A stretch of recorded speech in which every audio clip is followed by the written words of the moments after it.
जय हिंद। आज हम सभी बात करने वाले हैं कि हैदराबाद का विलय भारत में कैसे हुआ, हैदराबाद कैसे भारत में मिला। आपके मन में एक प्रश्न बन रहा होगा, क्या हैदराबाद भारत से अलग था? बिल्कुल भी नहीं, हैदराबाद भारत से अलग नहीं था, बल्कि अंग्रेजों के शासन के समय हमारा ब्रिटिश भारत दो भागों में बटा हुआ था। एक ब्रिटिश प्रभुत्व वाले क्षेत्र और दूसरा देसी राज वाले।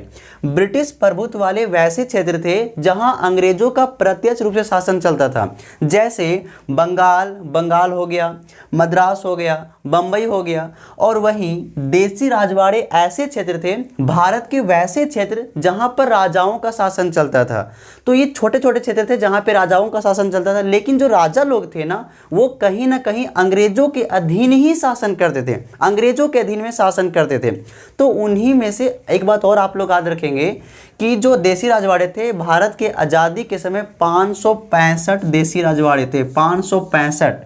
उन्हीं में से एक हैदराबाद भी राजवाड़ा था, जहाँ पे राजा का ही शासन चलता था और यहाँ के राजा को, यहाँ के शासक को निजाम कहा जाता था। क्या कहा जाता था? निजाम जी।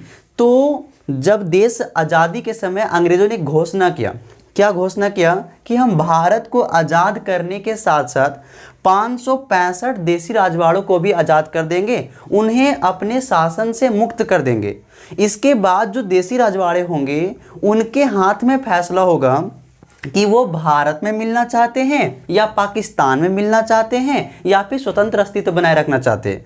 तो जैसे ही यह ऑफर देसी राजवाड़ों को मिला, सबसे पहले त्रावणकोर जो देसी राजवाड़ा था, यहाँ के शासक ने घोषणा कर दिया कि हम स्वतंत्र रहेंगे, ना तो हम भारत में मिलेंगे ना ही हम पाकिस्तान में मिलेंगे, हम स्वतंत्र रहेंगे। इसके घोषणा करने के एक दिन तुरंत बाद जो हैदराबाद का शासक था, जो निजाम था, ये भी घोषणा कर दिया।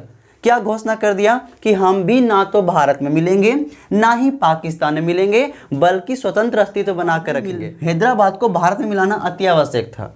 क्यों अति आवश्यक था? क्योंकि ऊपर मध्य प्रांत, मद्रास, बम्बई, मतलब चारों तरफ से हिंदुस्तान का इलाका और बीच में भारत का जो इलाका रहे ही नहीं, तो ऐसे में कहीं ना कहीं गड़बड़ वाली बात हो जाती। इसलिए हैदराबाद का विलय करना भारत में जरूरी था। तो आइए जानते हैं कि हैदराबाद का विलय भारत में कैसे हुआ।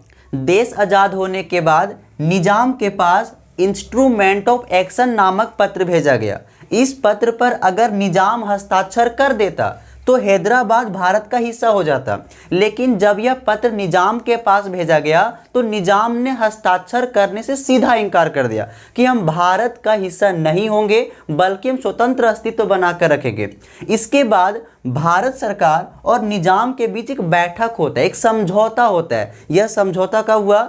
नवंबर 1947 में। जी हाँ, नवंबर 1947 में निजाम और भारतीय सरकार के बीच एक समझौता होता है। उस समझौता में निजाम ने कहा कि हम एक साल तक स्वतंत्र अस्तित्व बना करके रखेंगे और अगले एक साल के बाद हम यह निर्णय लेंगे कि हमें भारत का हिस्सा बनना चाहिए या फिर स्वतंत्र रहना चाहिए।